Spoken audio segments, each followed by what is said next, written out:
Peter Hitchens' seat. If you were listening last night, you'll know what that means. 0345 6060 973. That's the number to call and watch us on Global Player.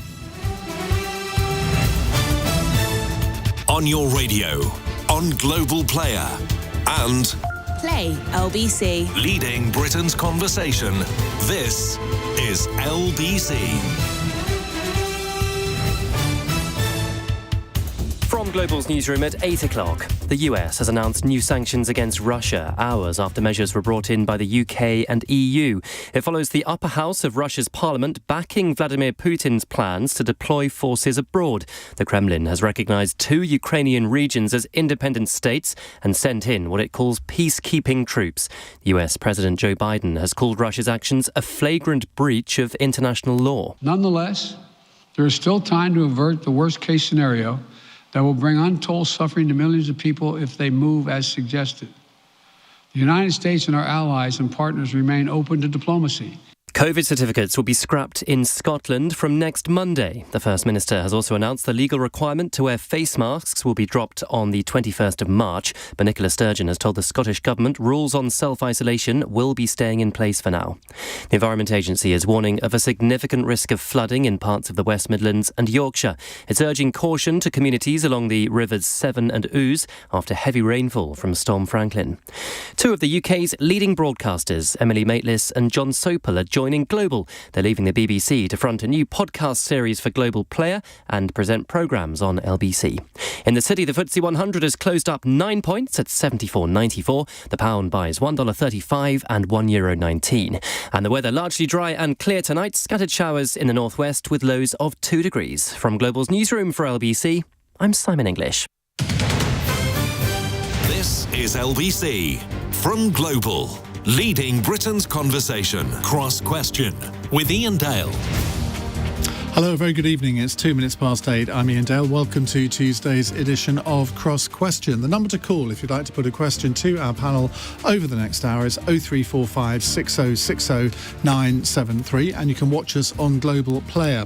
With me, I have Dan Hodges, political commentator for The Mail on Sunday, Munira Wilson, Lib Dem MP for Twickenham, who's the party's education spokesperson.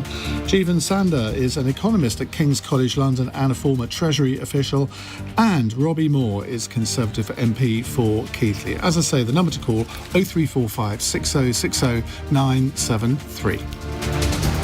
Call 0345 6060 973. Tweet at LBC. Text 84850. Cross Question with Iain Dale. This is LBC. Well, let's go to our first caller. It's Alex in Watford. Alex, hi. What would you like to ask? Good evening, Iain. Good evening, panel. Does the panel agree with suspending the Russian membership of the Security Council of the United Nations? Dan Hodges, I'm not sure that that's even possible. No, I don't actually think that is, but I think it is an interesting question because I think it does actually highlight that actually in what is one of the obviously major global crisis, the United Nations is relatively impotent because obviously Russia has the veto on the Security Council. So I don't think that's relevant. We can't look to the UN to save us from this crisis. We have to look to the global community to save us from this crisis. I have to say, and I was quite, up until today, I'd been quite impressed by the role Britain had been taking in this crisis and the role Boris had been taking in this crisis, right up until the point this afternoon when he stood up and actually, after some very strong and robust rhetoric over the last few days, and then announced what we were going to do. And it seemed to me that as we sit this evening, the British government's formal response to what Boris himself has been describing as the invasion of a sovereign state in Europe, the initiation of a crisis in Europe, a security crisis on a scale we haven't seen since the Second World War. We at the moment, the British government seems to be saying we think that the Champions League final should be removed from Russia, and that's it. And frankly, I mean, I think our initial response to the, practical response to this crisis has been staggeringly weak. Robbie Moore, you're a Conservative MP. Were you in the chamber listening to the Prime Minister that you were this lunchtime? What was going through your head when you announced these measures? Well, we're finding ourselves in a very serious situation, and what the Prime Minister has announced is sanctions against 5 principal banks, 3 high net worth individuals, which will have an impact on the Russian economy. One of those banks, from intelligence, is known to be dealing with around 70% of defence contracts through Russia, so it will have an impact. But of course, the measures that the Prime Minister announced today are in addition to what the support the government have already been given to the Ukrainian government at the request of the Ukrainian government. What they are is just a repeat of what the Americans did, put sanctions on 4 years ago. They're not exactly very stringent, are they? No, but the Prime Minister was crystal clear from the dispatch box today that whenever this is a politician says the Prime Minister was very clear, we know that they're on weak territory. Can we get that agreed? But he was clear in that this was the first step, and that he had no issue with putting in place much tougher measures, and I have no doubt that will happen in the days ahead. It doesn't really equate to the cancellation of the Nord Stream 2 pipeline, does it, which Germany have done? Because Britain, subliminally at least, has been quite critical of France and Germany, of their approach to this crisis, almost accusing them of appeasement. And now, when different countries take action, the Germans have trumped us, haven't they? Well, the Germans have taken absolutely the right action, and the Prime Minister and the government recognised that and provided support to the German Chancellor in the position that they've taken on Nord Stream 2. And I agree it was the right decision for them to take. So you're happy with the sanctions that have been introduced today? You don't think he should have gone further? Because a lot of your colleagues do. I talked to Alicia Kearns earlier. She certainly thinks he should have gone further. Well, I absolutely think that was the step in the right direction, and I absolutely will support much tougher measures being put in place further down the line, and I have no doubt that they will come. But the sanctions that have been put in place today, as I mentioned, against 3 high net worth individuals, against 5 principal banks, will have an impact. But I am absolutely sure that there will be further measures put in place down the line. Munira Wilson. Well, it won't surprise you to hear, given that you've just played an interview with my colleague Tim Farron, that I don't think the Prime Minister went anywhere near far enough. The Liberal Democrats normally split 3 ways on these issues. No, well, I think we're at one on this, and we've been very clear for some time that we. I'm going to ban this word "clear" from these discussions. Okay. We have been loud. We have been direct on the point about needing to go much further, much faster on sanctions. I welcomed the tone of the statement today, but I'm afraid the content did not follow the rhetoric. And as you've pointed out, Iain, those 3 individuals that have had sanctions brought against them have had sanctions against them from the US for some years. We need to be freezing and seizing the assets of all of Putin's cronies who are in London, commonly known as Londongrad, and really, because I think that will send a much stronger message and will hurt Putin, and we need to be bolstering our troop numbers. The fact that we've seen a cut in troop numbers, I think, puts us in a weaker position. And I should say that Liberal Democrats have actually been leading the way both in the House of Commons and in the House of Lords. My colleague Layla Moran has tabled a cross-party bill with support from people like Ian Duncan Smith and Chris Bryant right across the House, heavyweights who've been very strong on this point. Well, she actually named a Russian oligarch today, didn't she? Well, she used Which I'd be grateful if you didn't name here. No, I'm not going to name any of them, but she did use parliamentary privilege. I saw her speech just before I came here. That's quite a serious thing to do, isn't it? It is. But that list that has been provided by Navalny, I think, should be looked at very seriously by the British government. And I want to know why the list today hasn't gone much further. Those banks that were listed, they're not particularly significant. And I don't understand what hold individuals or companies have got over the government that they aren't going further, because Putin is a bully, and I think therefore we need to send a much, much stronger message back that we mean business, because at the moment I think he's making a laughing stock. But how far do you go? Because the ultimate extreme would be to say, well, every either current or former Russian national who has got money in a British bank, we're going to sequester their assets. I mean, that's the extreme that you could go to. But that I mean, as a liberal, you would say that couldn't be fair, could it? Well, look, for the oligarchs that are close to Putin, as I say, there are lists that we can be looking at and seizing, freezing and seizing those assets. I simply don't understand why the government isn't going there, because we know that would hurt Putin. But you would have to divide them up, wouldn't you? Because there are some who've become British citizens who are clearly anti-Putin, very anti-Putin. I mean, would it be fair to sequester their assets?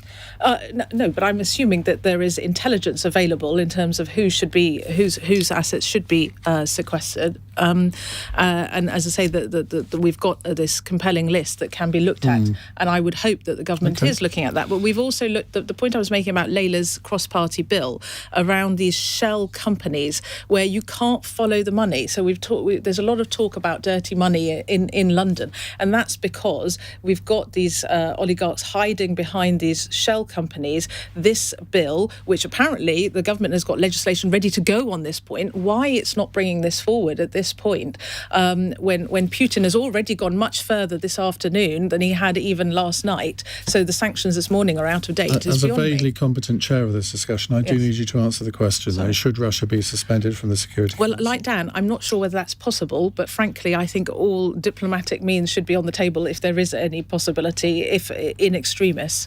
Jeevun Sandher, first of all, your answer to the question, then I've got a couple of follow-ups for you. Sure. So Russia can't be suspended from the UN Security Council. It also reflects a problem that we have, which is when major powers start to do things like this, start to invade other nations, it's very difficult for us to basically stop them. And we're living in a world that is clearly more dangerous, where there are going to be more conflicts. The peace we had in the post-90s, early 2000s has now very clearly disappeared. We're in a much more dangerous situation than we have been in my lifetime. So, as an economist, are you sceptical about the value of sanctions, particularly when they're not very strong ones? These sanctions, definitely so. Now, earlier, Robbie said these sanctions probably had some impact, and they did actually have some impact. What happened is the banks that weren't sanctioned saw their share value go up because they would not have sanctions on them. The other impact, of course, that if you're a Russian oligarch with any liquid asset in this country, you've moved it out. Today in the chamber, Boris Johnson said it was inevitable that we'd levy more sanctions. If it's inevitable, do it now. Do it right now. So what you're saying is, by the fact that he hasn't done it now, anyone with half a brain would move their assets out of the country. Of course they would. And sanctions historically haven't had a huge amount of impact. Iran was one place. Now, the problem is that Putin actually doesn't, if you like, govern in a way that sees the prosperity of his people or even those around him increase. He's doing it to stay in power. He wants to see Ukraine fail because he does not want to see a democracy succeed on his borders. But certainly there were lots and lots of measures that could have been taken today that weren't. Russia's foreign secretary has property in London, or we think he does, seize those properties. Russian oligarchs have their children in British schools, kick them out of those schools. And most importantly, there are over 200 Russian individuals who came here, who spent £2 million on visas, revoke their citizenship. If we can do that for Shamima Begum, a 15-year-old girl who joined ISIS, I fail to see why we can't do it for Russian billionaires. Would there not be the mother of all legal battles over that sort of thing? I mean, they already had the mother of all legal battles, but absolutely go for it and make it clear that when you invade another nation, that is completely unacceptable. But if somebody's come here and got British citizenship, and to all intents and purposes has contributed to our society, maybe they've become a Conservative Party donor. Now, if they're anti-Putin and on the record as anti-Putin, I mean, that would be a bit rich, wouldn't it? So I think in that case, you would be trying to target those who were pro-Putin, anyone who was closely tied to regime, but absolutely make it clear, this is a moment in history that is dangerous. The sovereignty of a nation has been violated. The peace we take for granted. This is not a small action. The only reason you should be violating the sovereignty of another nation is to stop a crime against humanity or a war crime. And that clearly doesn't constitute this case. He's violated democratic choice of the Ukrainian people. So why do you think the government, and presumably the Prime Minister and the Foreign Secretary will have had advice from across government, this is really a question to all of you, why do you think the Prime Minister didn't go in more strongly today? There must be a reason, but I struggle to find what it is. I think the Sunday Times reported that there were many donors who had, for the Conservative Party, we think are linked to Russian oligarchs. I'm not quite sure what the outcome was. Can I just say, I think the answer to this actually comes back to the fundamental. And I understand. I think this is one of the problems with Boris's response, as you've pointed out. The conspiracy theories about donations, etc., are just going to run amok. We are going to come on to the donations. Yeah, exactly. I think the fundamental reason actually is because Boris knows that the measures he outlined today aren't going to work. And he knows, or he certainly perceives, that Putin will ignore them and will advance further into the Ukraine, and then will advance further into the Ukraine. And he feels he has to have these additional measures in his arsenal. But it comes back to the fundamental point here. What is the actual objective of British and European and global foreign policy at the moment? Are we actually trying to prevent the invasion of a sovereign state, or are we just going through the motions? I mean, frankly, if let's take, for example, we've got a situation where Vladimir Putin has 160,000 armed troops, tanks, artillery, air power, is apparently preparing to go into the Ukraine to wipe a sovereign European state off the map, to implant his own regime. We're being told by British intelligence he has this hit list of people he's going to remove. Just imagine if Putin was looking at the debate we have just had. We've literally just sat here for the last 5 minutes having a debate about whether or not we should sanction 2 or 3 Russian individuals, maybe a few more individuals, maybe a few Russian companies. He's sitting there laughing at us. Quite. He is laughing at us. I'll tell you what wouldn't make him laugh. Absolutely laughing at us. If NATO tomorrow said, by the way, we're going to admit Ukraine now. Exactly. That wouldn't make him laugh. What are we actually doing here? We are talking about things. We're debating things that we know won't work. I mean, can I just ask you a basic question? Just a very simple question. Is what happened yesterday, is that an invasion of the Ukraine? Can you answer that simple question? To Robbie Moore. Robbie, is that an invasion of the Ukraine? Does the British government regard that as an invasion of the Ukraine? Well, I think you can't, can you? You can't even answer, with the greatest respect, you can't even answer that simple question. We're trying to deter an invasion. Why can't and with the greatest respect, you can't even say if what happened yesterday was an invasion. No, but what I can say is absolutely that right, it was a trigger point that the Prime Minister has then... You admit you can't even say if it was an invasion. So it was a clear intention. Was it an invasion? Well... Why can't you say yes? Because the Prime Minister said it was. No, but I'm saying that you can't... we are trying to deter an invasion of the Ukraine. The Prime Minister said yesterday, this is an invasion, but you can't say that, can you? No, I can absolutely say my view is from what was announced by President Putin was it was a clear intention of him going forward. But was it an invasion? For an invasion of Ukraine? No, but was what happened yesterday an invasion? Why are you tying yourself up in knots on this? I mean, it either was or it wasn't, and the Prime Minister said it was. So why can't you? Well, I've just said it. It was an invasion. Yes, a clear intention, and that's why the mechanisms were announced at the dispatch box today. Was it an invasion? I've said yes. It was an invasion, not an intention. But why are you hesitant about it? I don't understand that. But I've said yes. It was a clear. After we've had to drag it out of you. No, I was. I was making the point that it's that is why the announcement was made at the dispatch box today, and what's been announced by the government for the sanctions that have been imposed. There has been a clear invasion from followed by the announcement that was made by Putin on state television yesterday of his intention going forward. Can I just make this point? Right. So you've just said there was a clear invasion of a sovereign state that took place yesterday in Europe, right?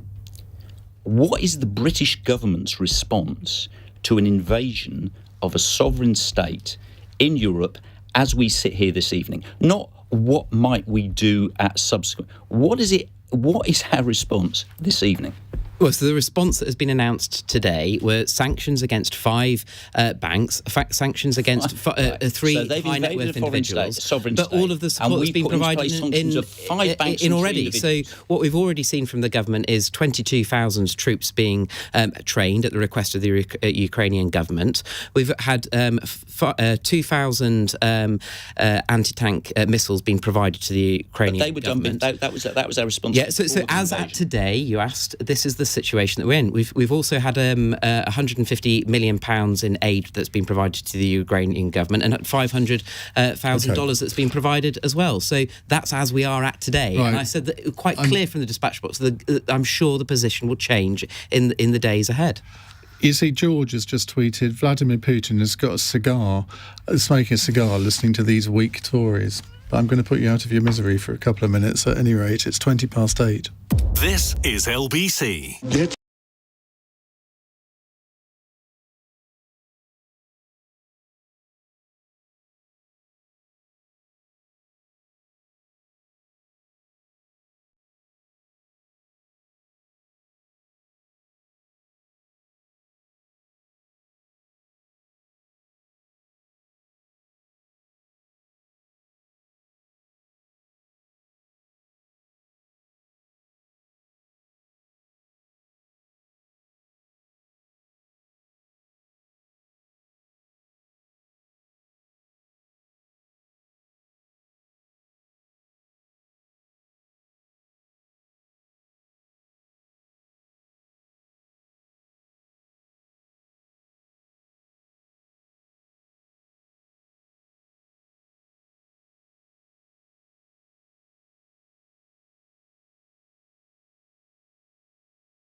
Cross Question with Iain Dale on LBC. It's 23 minutes past 8 on LBC. With me in the studio, Robbie Moore, Conservative MP for Keighly, Munira Wilson, Lib Dem MP for Twickenham, Jeevun Sandher, who's an economist at King's College London, former Treasury official, and Dan Hodges, political commentator for The Mail on Sunday and interrogator extraordinaire, judging by the last few minutes. Chris is in Richmond. Hello, Chris. Good evening, panel, and good evening, Ian. Should Boris Johnson be returning Conservative Party donations linked to Russian nationals? Every Russian national? Well, certainly. Well, I think so, potentially, yep. OK, Jeevun Sandher. I think definitely those who are linked to Vladimir Putin, certainly so. From every single Russian donor, I think it's actually a broader story about who is buying what access to the Conservative Party. I think on that point more broadly, though, what are we doing in the Ukraine? We're trying to stop an autocracy invade a democracy. And one difference between autocracies and democracies is autocracies lie to their people and democracies aren't supposed to. Democracies are supposed to serve the people. And in this country, we actually also face a much bigger problem, which is our government may have lied to us. It looks like our Prime Minister lied to us. And that fundamentally breaks down the contract between the governed and those who govern. And so really, I suppose today, there's also a question here, specifically for you, Robbie.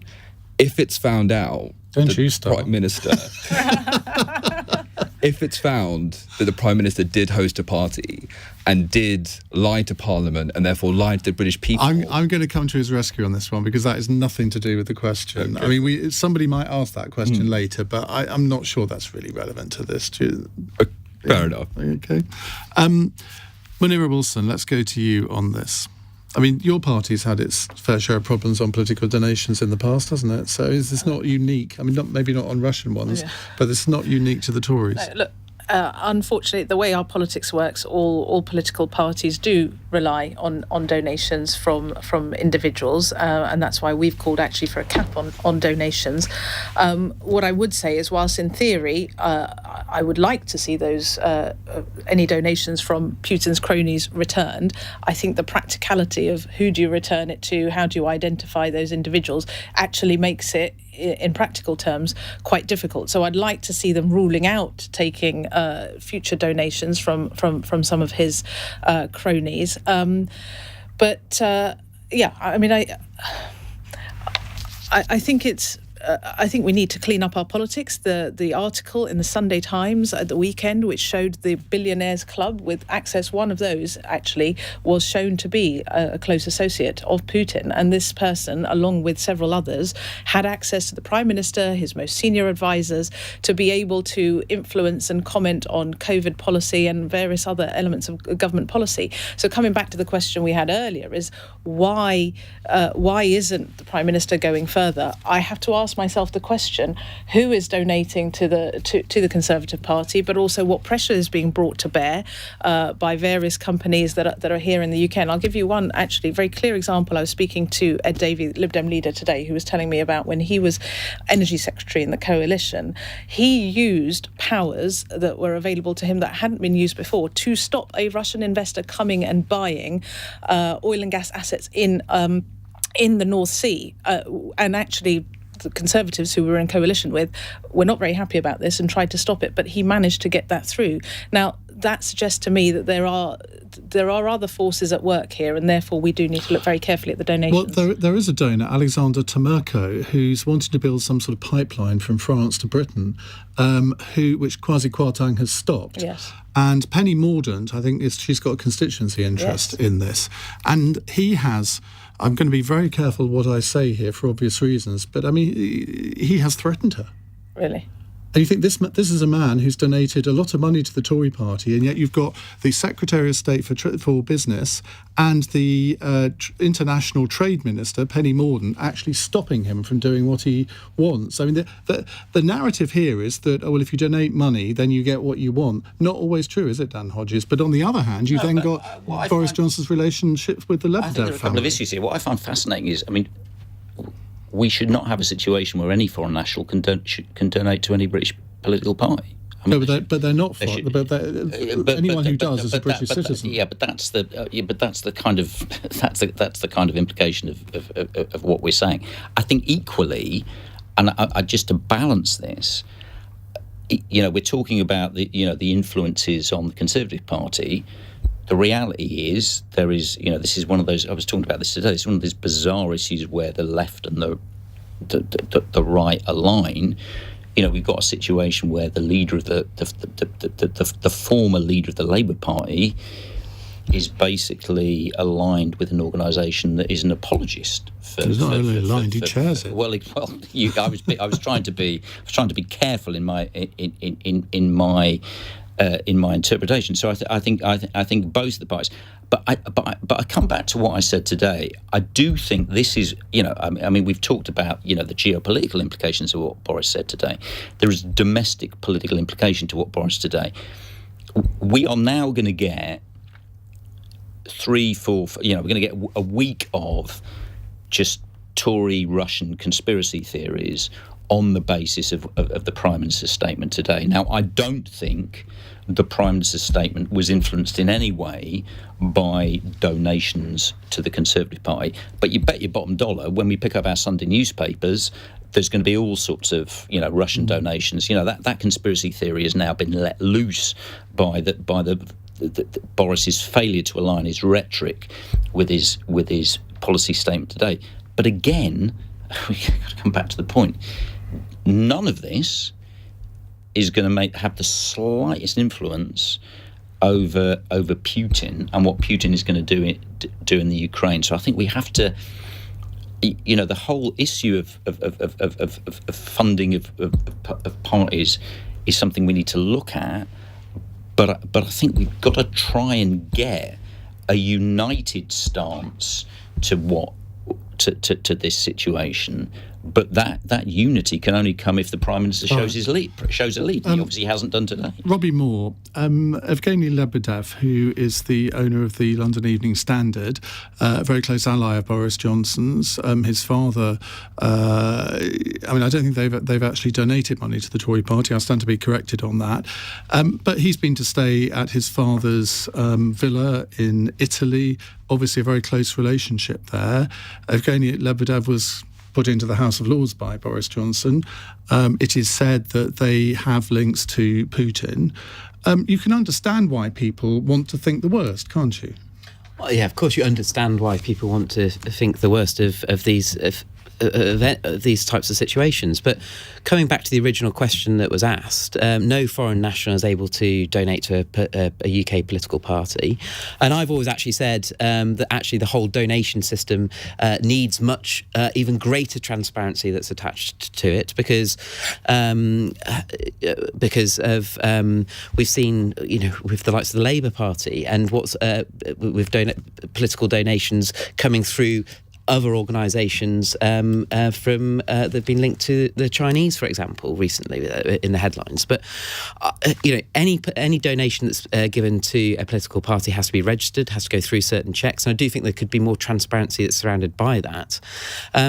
But what I don't want to see over the days ahead is that the narrative that's picked up in the media to be around political donations and moved away from actually the situation that's on the ground in Ukraine at the moment. And coming back to what we were talking about with the sanctions that have been put in place, I want to reiterate that actually I think that we will see much tougher position taken going forward over the days ahead from the government as more information is understood, as more conversations happen with allies and their positions on this stance. So I think that's where we need to be focusing our attention at the moment. Well, we're going to focus our attention on something away from Ukraine in just a moment. Everyone might be relieved to hear or not. And by the way, after 9, we're going to be talking about Russia Today. Keir Starmer today said that Russia Today, or RT as it likes to be known, should be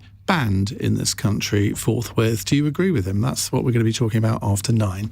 It's 8:33 on LBC. Simon English has the news headlines.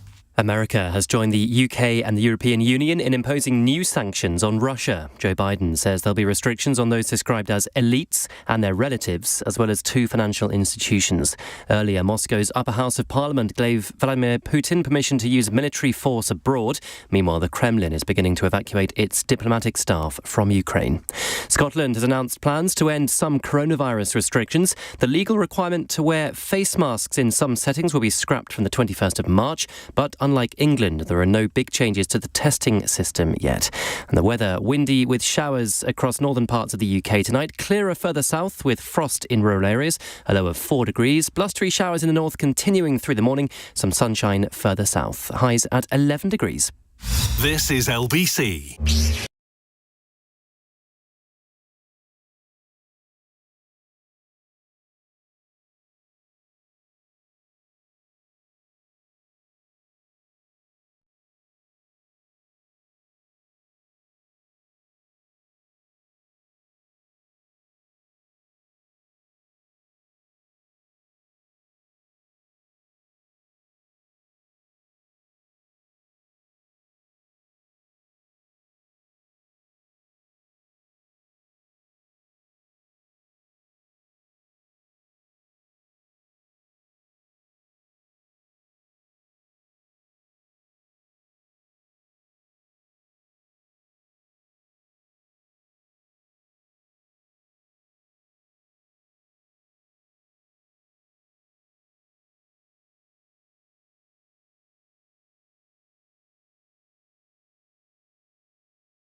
Leading Britain's conversation. Cross Question with Iain Dale. Tweet at LBC. It's 8:37. Joe in Northwood says, Iain, really interesting listening to the panel on tonight, especially the excellent Dan Hodges. Can you have him on again, please? Well, I think you should listen to that. We've still got 23 minutes left. We'll make a judgment at the end of the programme, but I'm sure we will. Right, let me reintroduce you to the panel. Dan Hodges, political commentator for the Mail on Sunday. Jeevun Sandher is economist at King's College London and a former Treasury official. Munira Wilson, Lib Dem MP for Twickenham. She's the party's education spokesperson. And Robbie Moore is Conservative MP for Keighly. Chris is in Croydon. Hi, Chris. Oh, good evening, Ian. Good evening, panel. My question is this. Can the existence of tax havens ever be justified? Well, I've got to go to the Economist first, if only to give the others a couple of minutes to think, oh my God, how do I answer this question? Jeevun? I don't think so, no, because what we see is, especially companies, the big multinationals, what do? So like Microsoft, before we had this deal at the G7, they shift their profits to a place like Bermuda. So they make their money in the United Kingdom, but they pretend that their profits are made in another country. And look, I'm sure Bermuda is a wonderful place, but I don't think that's where Microsoft is actually making their money. They're shifting that money abroad. And so really, the principle is very simple. Where companies do their business is where they should be taxed, apportionate by sales as to where they are. There's not really any benefit to anybody except those multinationals who are shifting taxation, and maybe in that case also to some extent Bermuda, but it does deprive huge amounts of tax revenue, not only from the United Kingdom, but of course other nations across the globe. Munira? Well, I largely agree with what Jeevun has said. Clearly, we can't dictate what another country's tax laws are, but we need to be able to find ways of where goods and services are made and provided in this country, they ought to be taxed as far as possible in this country. We have done that with Amazon, haven't we? Because they used to be domiciled in Luxembourg, and so they didn't have to pay so much VAT, I think. But I think that has changed now, so it's possible to do. Yeah, I mean, I'm not a tax expert, sadly. Me neither. But where it is possible, I would like to see the government taking, greater efforts on this point, in terms of tackling tax evasion and use of tax havens. Robbie? Well, I would say that actually where goods and services are utilised or moved for a certain country, there should be mechanisms in place where tax can apply appropriately to the goods and services that are impacting on that community, on that country. And again, we've got very limited ability to impose and influence tax law, tax regimes in other countries, but where we've got the ability to impose a system a tax system in this country where we are able to draw down revenue from goods and services that are utilised within our domestic framework, then that should be able to be done. George Osborne, when he was Chancellor, he did, I think, try to get an international consensus on doing something on this, but it seems to have dropped off the political agenda recently. Oh, and that's probably because the political agenda has been pretty busy over the last 20 months or so. But and it doesn't mean to say that can't be revitalised. But I think the challenge will be trying to trigger that consensus. And I know that George Osborne, when he was Chancellor, tried to do that, and that it unfortunately takes time. And actually getting enough countries where those goods and services are traded from to come to an agreement is likely to be difficult. But it doesn't mean to say that it can't try. Okay. It can't try and achieve. We did have a tax deal at the G7, right? A 50% minimum corporation tax and a levy of those very profitable multinationals where they do their business if their profit margin is high enough. So it wasn't everything that we wanted it to be, but it certainly was a step in the right direction. It was actually one thing which was a huge bonus from that G7 meeting. Okay, Dan? It's not going to be a popular answer, but yes, we can justify if there are countries that establish tax regimes that international companies want to utilise, then they have a right to utilise them. It's the same as in this country. We don't expect countries who operate in this country to pay more tax than we legally ask them to pay, and I'm not entirely sure how we can expect companies to pay more tax in other jurisdictions than they are legally. But what about the argument that Jeevun just made about the fact that surely you should be taxed in the country that you're operating in? That's fine, and if we can find a legal way to ensure companies do that, and a robust legal framework to ensure companies do that, I would support that. But in the absence of that, what are we saying? We're saying companies should pay some sort of voluntary, some arbitrary voluntary level of taxation that goes beyond what they're legally required to pay. I mean, with the greatest respect, I'm not going to pay anything beyond what I am legally required to pay in terms of tax. Is anybody around this table going to do that? Jeevun? Well, I pay as much tax as is levied upon me, of course. But in terms of how this works, I think we're actually in agreement, right? Companies should be taxed where they sit. The G7 made a huge stride towards that direction. The worry isn't that they're going to try and grab more money off you. It's that actually tax revenue that should be going somewhere isn't going somewhere. So yes, also true in the United Kingdom, but specifically in countries abroad as well. You have a huge mining company. It says it's buying intellectual property from another jurisdiction somewhere else. All of a sudden, those low-income nations are being deprived of huge amounts of tax revenue. So it's not about going into another country and saying, by the way, guys, we'll be taking some of that cash. It's about saying where you make your money, that's where you end up being taxed. And that's the real kind of a good move forward by the G7. I'm glad that we've moved towards it. And just to Dan's point, I think there is a point about corporate responsibility, and I think consumers are getting much, much more savvy about where they buy their goods and services from. And so, yes, of course, most companies will want to try and save as much money as possible. But I think actually increasingly you find companies do want to do the right thing because they know that it gives them a competitive advantage. And there are, surprisingly enough, there are high net worth individuals out there who will do the right thing. I mean, although I say I'm not a tax expert, I should confess, as a graduate, I did spend 3 years working at one of the big accountancy firms where I was starting to train in tax consultancy, working on the tax. Life. Yes, I did. Yeah, I was bored out of my mind, and I got involved in politics instead. But there I was being asked to help complete the tax returns of very famous artists, entertainers, sports people. I probably best not say on air. And there were some who were trying to use the rules to their benefit as much as possible to try and avoid paying as much tax as possible. But there were actually some big names, notable exceptions, who said, no, this country has helped me to be successful and wealthy. I will pay my dues into the British Exchequer for the benefit of British people. And I'd like to see more companies taking that stance because I'm more likely to be drinking their coffee or using their services if they are paying their tax. No, that's right, and they fantastic. But to answer the question, it is legitimate to pay the amount of tax that you're legally required to pay, isn't it?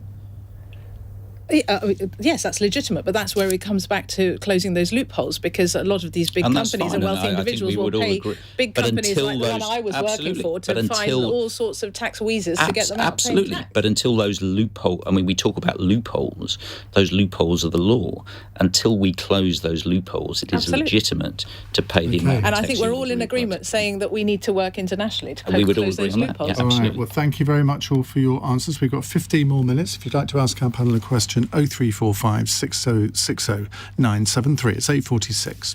This is LBC.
Question with Iain Dale on LBC. Text 84850. It's 8:49 on LBC. Robbie Moore, Munira Wilson, Jeevun Sandher and Dan Hodges here to answer your questions. We have got a brilliant fun text question at the end, so don't switch off before then. Brenda is in St Ives first, though. Hello, Brenda. Good evening, Ian. Good evening, panel. My question is to you. As President Trudeau has just won the vote... Prime Minister. President Trudeau has just won the vote to pass his emergency powers. Do you believe he's the modern-day Mugabe? And if so, should Canada be removed from the Commonwealth?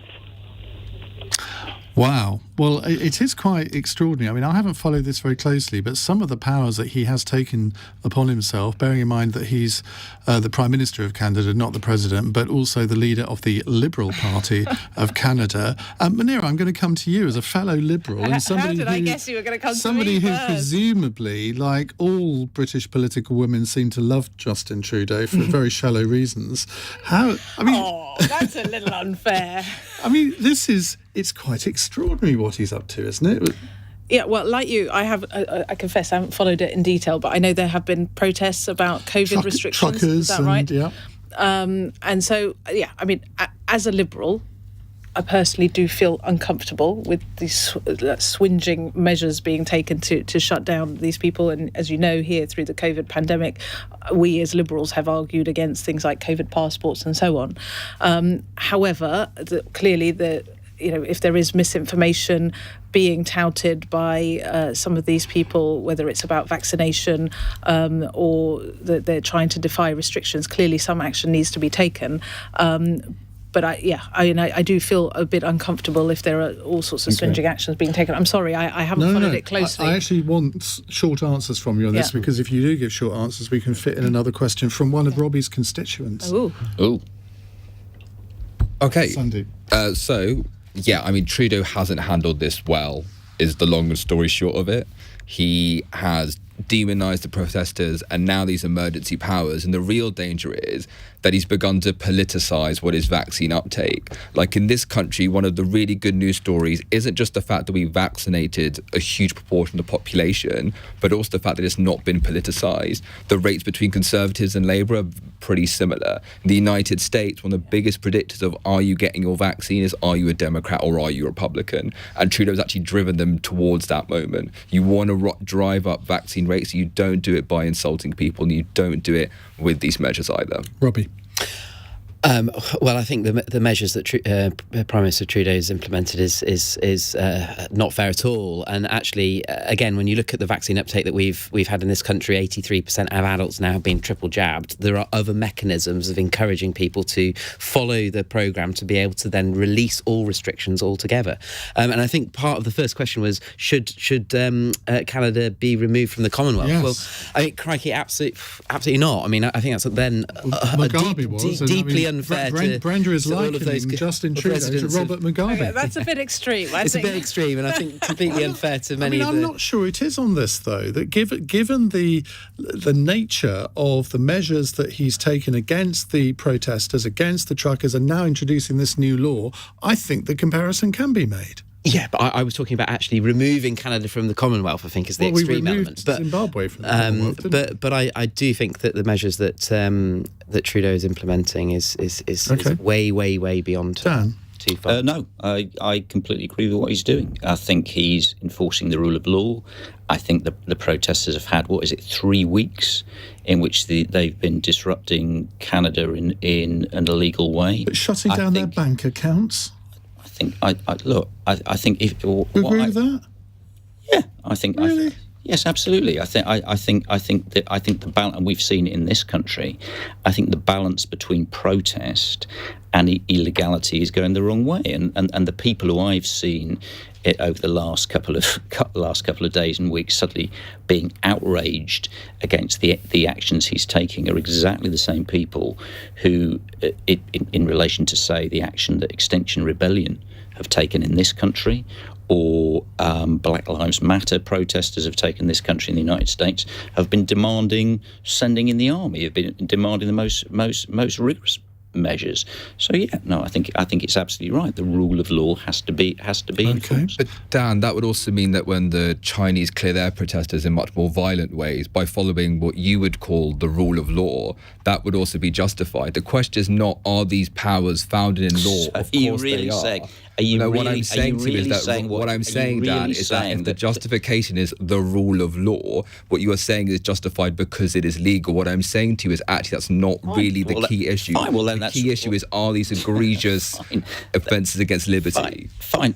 Then let's reverse that argument, and let's say because the Chinese abuse the rule of law, we shouldn't have to respect the rule of law in this country. So that's not what I'm saying, Dan. What I'm saying to you is that's the implication of what you were saying. No, the issue is that the fact that they're following the law isn't the issue. The question is, are Justin Trudeau's actions, irrespective of whether or not it is justified? All right, well, do you think there should be a situation where we would allow people to blockade the streets outside this studio for 3 weeks with impunity? I don't think we should let them blockade it, but I do think neither does Justin Trudeau, and Justin Trudeau is implementing measures to ensure that doesn't happen. But he probably wouldn't close down people's bank accounts. I wouldn't close down their bank accounts. Well, but how effective have our measures been today in terms of keeping our roads clear and keeping this disruption to a minimum in this country? It hasn't succeeded, and you, Iain, know very well from when you've dealt with this issue in relation to protesters about other issues, that people have been outraged and have been turning around saying, why isn't the government doing it? Why isn't Priti Patel dealing with this? Why are we letting these people blockade our streets? I think there are ways to deal with it and ways not to deal with it. Brenda, thank you very much indeed. Final question from Sukhdeep in Keighly. Sukhdeep, the floor is yours. Thank you. This is something that's been playing on my mind as a GP in a city practice. I unfortunately regularly look after women who have been sexually assaulted, either recently or in the past. Rape reporting to the police is at the highest it's ever been, over 60,000 in the last year. And the proportion of those that go on to someone being charged is lower than it has ever been, at 1.3%. In my mind, I find it very difficult now to talk to these women about talking to the police, because I worry about opening them up to further victimhood. The Victims Commissioner has said... I'm going to have to hurry you, Sukhdeep. I need your question, because we're near the end of the programme. The Victims Commissioner has said that in this country she's worried that we've effectively legalised rape. How do the panellists think we've come to this point, and what would they do about it? Robbie. Well, I think it's deeply concerning what we've just heard, and there has to be much better relationship between where cases are identified and the individuals that have been subject to this horrific abuse in these situations have access to whether it's their GP or other channels to be able to talk about it, describe it, and then that individuals, as we've just heard from the listener, a constituent of mine, don't feel that the system doesn't allow them to be able to go and talk quite openly to the police for them to be able to put the right support mechanisms in place. But we had the Director of Public Prosecutions on the radio this morning trying to explain away this 1.3% conviction rate and saying, obviously things have got to change. We've been having these discussions for years and years, and things are getting worse. Yeah, and I don't, and then clearly the last 20 months or so has not helped at all, because I suspect there are cases that have gone unnoticed as well, and there will be, so the data that we're probably looking at isn't as accurate as we would normally expect it to be, which worries me as well. So, but I do think that there's got to be more emphasis on this and making sure that the channels and lines of communication between organisations where initial reporting is done and victims feel that they are able to have trust installed back in those organisations needs to be there. Munira. Well, the conviction rate is just woeful absolutely woeful, and my heart breaks. I've got to ask you to be quite brief. So I think that it clearly needs much more in terms of resources, particularly for specialist officers to be able to be looking into these cases, and also a culture change right across the police, starting with the Met Police here in London, and also we need far better support services for victims of rape. Actually, I was in a debate last week on young people's mental health, and Jess Phillips, with her characteristic passion, talked about a young woman who suffered sexual abuse, was raped 5 years ago, and still can't access counselling or support. That's just shocking. So we need resources and culture change. Dan? Again, not a popular view. I would change the legal standards so that we move beyond. I know this is not strictly literally what it is, but it's broadly what it is. I'd move in relation to rape cases beyond the standard where it is beyond reasonable doubt to a balance of probability standard. And that's what I do, because I think we have to do something. Jeevun. More resources and reform in the Met. Very admirably brief, if I may. So you can come back. In fact, you can all come back. But before you do, I want you to answer this text from Denise in Brighton. BBC journalists Emily Maitlis and John Sopel have announced they're leaving to join LBC.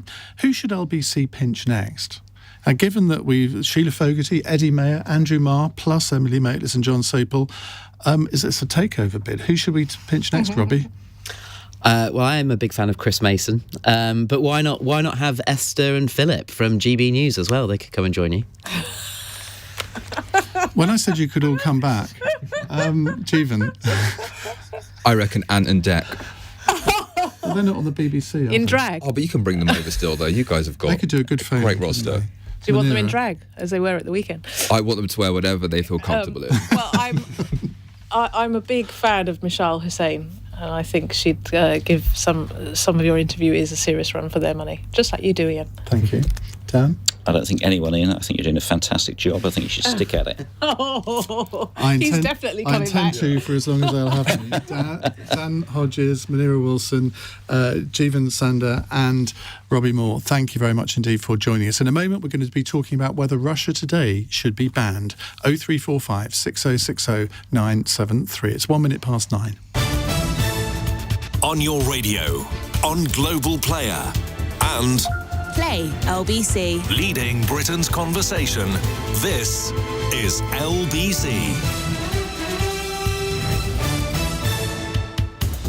From Global's newsroom, the US is sending around 800 troops and 20 helicopters to the Baltic region over concerns about a Russian invasion of Ukraine.